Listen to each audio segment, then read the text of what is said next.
Welcome my dear students. So today's I am going to discuss very important topic जो कि आपके UGC net examination साथ के साथ में आपके यूपीएससी एग्जामिनेशन में ये जो टॉपिक है बहुत ज़्यादा इंपॉर्टेंट है। यहाँ से वन क्वेश्चन फॉर्मेट होता ही होता है।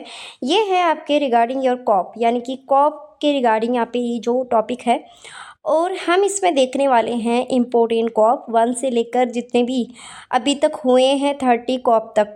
ठीक है, वो कम्प्लीटली वीडियो देखने वाले हैं।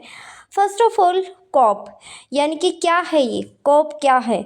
The UN conference of the parties और the COP is annual global meeting where the world leaders, researchers, NGOs, and the civil society leaders and gather to discuss actions to mitigate climate change।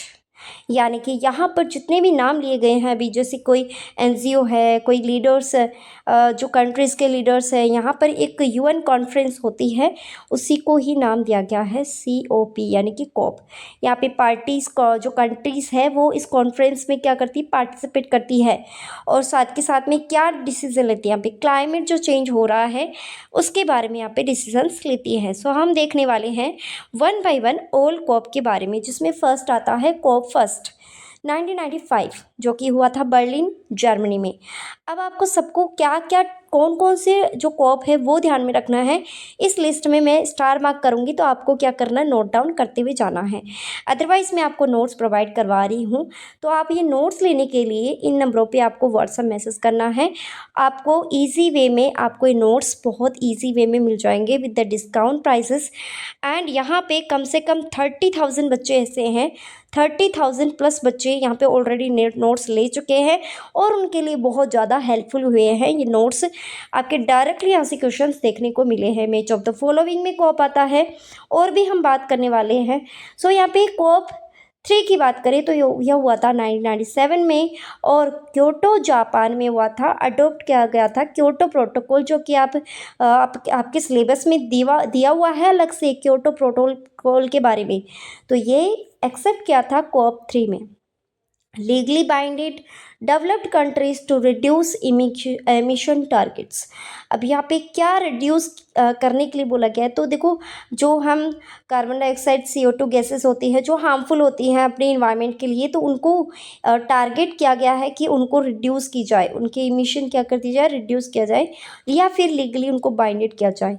सो यहाँ पे COP7 जो 2001 में हुआ था, ये Mauritius में हुआ था, मोरक्को में, और यहाँ पे रेटिफिकेशन लाया गया था क्योटो प्रोटोकॉल के अंदर।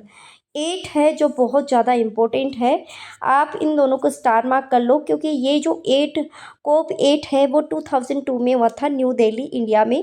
और आप देख सकते हो कि यहाँ पर दिल्ली डिक्लेरेशन है वो लाया गया था और यहाँ पे बात कही गई थी development need of the purest जो कंट्रीज़ है, यानी कि जो बहुत ज़्यादा गरीब कंट्रीज़ है उनके डेवलपमेंट की बात कही गई थी। यहाँ पे कॉप 13 की बात करें तो 2007 में होता बाली इंडोनेशिया में, Bali road map and Bali action plan के थ्रू यहाँ पे ये लाया गया था। और नेक्स्ट है यहाँ पे कॉप 15, बहुत ज़्यादा इम्पोर्टेंट है। कॉप 15 कोपेनहेगन में होता है ये और डेनमार्क में है ये। और अभी डेवलप्ड जो कंट्रीज़ थी उनको यहाँ पे जो है दिया गया था डॉलर में 30 बिलियन, ताकि वो फास्ट अपना जो स्टार्ट है फाइनेंस का वो यहाँ पे कर सके। नेक्स्ट यहाँ पे अगर कॉप 16 की बात करें तो 2010 में लाया गया था इसको और यहाँ पे मैक्सिको कनकन में हुआ था, जो कि कैनकुन अग्रीमेंट भी इसको कहा जाता है। स्पेशली यहाँ से भी क्वेश्चन पूछा गया है यूजीसी नेट में। Establishment of the green climate fund, और यहाँ पर ग्रीन क्लाइमेट आपसे पूछा सकता है कि ग्रीन क्लाइमेट फंड है वो किस कॉप के तहत लाया गया था, तो वो लाया गया था। नेक्स्ट यहाँ पे अगर बात करें तो कॉप 18 की बात करते हैं यहाँ पे, जो कि 2012 में ऑब्जर्व हुआ था दोहा कतर में।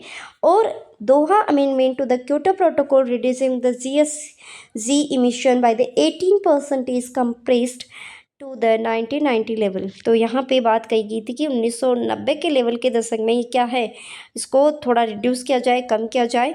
नेक्स्ट है कॉप 19 2013 में हुआ था वार्शो पोलैंड में, और वार्शो फ्रेमवर्क इसके तहत लाया गया था। और यहाँ पे अगर बात करें तो लॉस और डैमेज की जो इंटरनेशनल मैकेनिज्म है वो यहाँ पे बनाए गए थे। COP 21 very very important, double star mark कर लेना इसको, क्योंकि पेरिस एग्रीमेंट हुआ था फ्रांस में। Global temperature well below 2 degree Celsius above the pre industrial, यानी कि जो औद्योगिकरण में जो ग्लोबल टेम्परेचर हो रहा है तो वो यहाँ पे 2 डिग्री सेल्सियस से ज़्यादा हो रहा है, तो उसको कम रखने की बात कही गई थी। Climate finance by rich countries and the yearly $100 billion यहाँ पे फंडिंग की बात कही गई थी कि रिच कंट्रीज द्वारा यहाँ पे 100 बिलियन से डॉलर है वो प्रोवाइड किया जाएगा। कॉप 24 है जो 2018 में हुआ था केटोवाइस एंड पोलैंड में हुआ था, जो कि rule book for the Paris agreement के लिए जारी किया गया था। कॉप 26 जो 2021 में जारी किया गया था, जो कि बहुत ज़्यादा इंपॉर्टेंट है, ये ग्लासगो में हुआ था जो कि यूके में पड़ता है। और ये India's announce net zero target 2070, यानी इंडिया ने यहाँ पे अनाउंस किया है कि हम 2070 तक नेट ज़ीरो टारगेट रखने की कोशिश करेंगे। India's called the phrasers down of the coal base the power and Glasgow breakthrough the agenda by the 41 countries plus India. Next हम बात करते हैं तो कॉप 27 की बात करते हैं। 2022 में इसको लाया था शर्म एल शेख, और इजिप्ट में है ये। तो लॉस एंड डैमेज की फंड की बात हुई थी यहाँ पे USD 3 यहाँ पे 1 billion plan for the early warning and the system and the G7 laid off the global said in the financial facility for the countries and suffering the climate disasters. ठीक है, African carbon market initiative action for the water adaptation and the resilience and the mangrove alliances, ये सब यहाँ पे discussion हुआ था। यहाँ से क्वेश्चन ज़्यादा आ सकता है क्योंकि अभी फ़िलहाल 1-2 साल की बात है ये। कॉप 28 की बात करें तो यहाँ पे 2023 में दुबई में हुआ था, UAE में। रिच 11,000 GW यानी gigawatt of the RE by 2030 and the 66 nation of the cut cooling of the emission of the 68% by the 2015 triple global nuclear energy capacity by the 2050 and phase out of the fossil fuel of the achieve need zero through 2050। तो यहाँ पे जो fossil fuel है उनकी achieve की बात कही गई थी कि 2025 तक हम नेट जीरो अचीव कर लेंगे। तो फिर USDT 700 MN प्लैग्ड बाय दस UAE, Germany, UK, European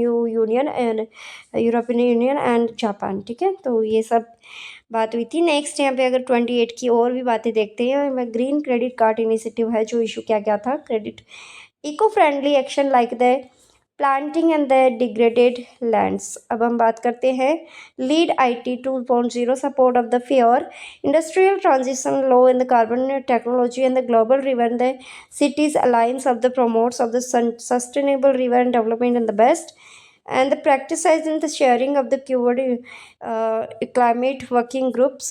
and next हम बात करते हैं enhance local and the regional sustainability efforts। next है COP 29 2024 बाकू अजरबैजान में हुआ था, जो कि NCQG to the replace of the by 100 billion plagued of the targeting of the billion annually by the 2035 for the developing nation and enhancing nation climate action plan of the key 1.5 degree Celsius within the reach। अगर हम इसकी M की बात करें 29 की, तो यहाँ पे है accelerating the transition away from the fossil fuel financial industrial carbon and market fuel rules। Next हम कॉप 30 की बात करते हैं। This is the very very important because ये 2025 में हुआ था बेलम ब्राज़ील में। और यहाँ पे हम बात करते हैं क्लाइमेट फाइनेंस की, जो कि टारगेट था at least USD 1.3 trillion per year 2035 and the developing countries and the implementation of the ambitions strengthening and NDG's ambitions of the bridging and the gap between the plague and the action of the particularly regarding of the transition from the fossil fuel tripling and the renewable energy and developing the energy financial by the 2030। Next हम बात करते हैं तो यहाँ पे बहुत ज़्यादा important आता है टॉपिक इज़ COP31, जो कि अभी तक हुआ नहीं है ऑब्जर्व, अब होगा, होने वाला है। 2026 में है, अंतल्या में होगा ये, और ये टर्की में है। एम क्या है, वेरी वेरी इंपॉर्टेंट है, working towards limitation of the 1.5 degree Celsius global warming to and strengthening of the NDCs 3.0 focus of the implementation in the climate change. अगर आपको ये जो नोट्स लेने हैं व्हाट्सएप PDF पे, PDF आपको प्रोवाइड होगी, ना कि हार्ड कॉपी। अगर ये नोट्स आप लेना चाहते हो, आप चाहते हो कि आप बनाना नहीं चाहते हो और आपको बने बनाए अगर आपको नोट्स लेने हैं, तो आपको व्हाट्सएप मैसेज करना है इन नंबरों पे। ओके, तो इन नंबरों पे अगर आप व्हाट्सएप मैसेज करोगे तो आपको नोट्स मिल जाएंगे। हालांकि नोट्स आपको थोड़े डिस्काउंटेबल रेट पे मिल जाएंगे, सो डोंट वरी। आपको जो भी चाहिए, नीड है, जिसको भी नोट्स की, पूरे नोट्स मिलेंगे, यूनिट वाइज मिलेंगे, न्यू अपडेटेड नोट्स मिलेंगे, सो यू डोंट वरी। साथ में आपको सॉल्वर्ड पेपर्स भी मिल रहे हैं आपकी तैयारी के लिए कि आप कितना अच्छे से बेहतर तैयारी कर पाओगे। क्या ट्रेंड रहा है UGC नेट में क्वेश्चन पूछने का, उसके बेस पे आप क्या कर सकते हो, अपना जो है स्टडीज़ कर सकते हो। ऑलमोस्ट 30,000 स्टूडेंट्स ऐसे हैं जो मेरे से नोट्स ले चुके हैं, और बहुत सारे बच्चे हैं जिनका UGC नेट क्लियर हुआ है। और यहाँ पर मैं आपको कहना चाहती हूँ कि यहाँ पर जितने भी मैं आपको वीडियोस प्रोवाइड करवा रही हूँ, वो सब के सब UGC net target based notes के साथ में आपको प्रोवाइड करवाए हैं, और बहुत ज़्यादा हेल्पफुल भी है। बच्चों की यहाँ पे जो रिप्लाई है वो भी आते हैं कि मैम आपके नोट्स बहुत ज़्यादा हेल्पफुल करते हैं। सो सभी के लिए ये नोट्स अवेलेबल है, इन नंबरों पे आपको मिल जाएंगे, so you don't worry. So thank you so much for watching this video. अगर नोट्स लेना है तो जल्दी जल्दी मैसेज करिए, और चैनल को सब्सक्राइब, लाइक, शेयर ज़रूर करिए। Thank you so much for watching this video. मिलते हैं नेक्स्ट ऐसे ही कोई अपडेटेड टॉपिक पे।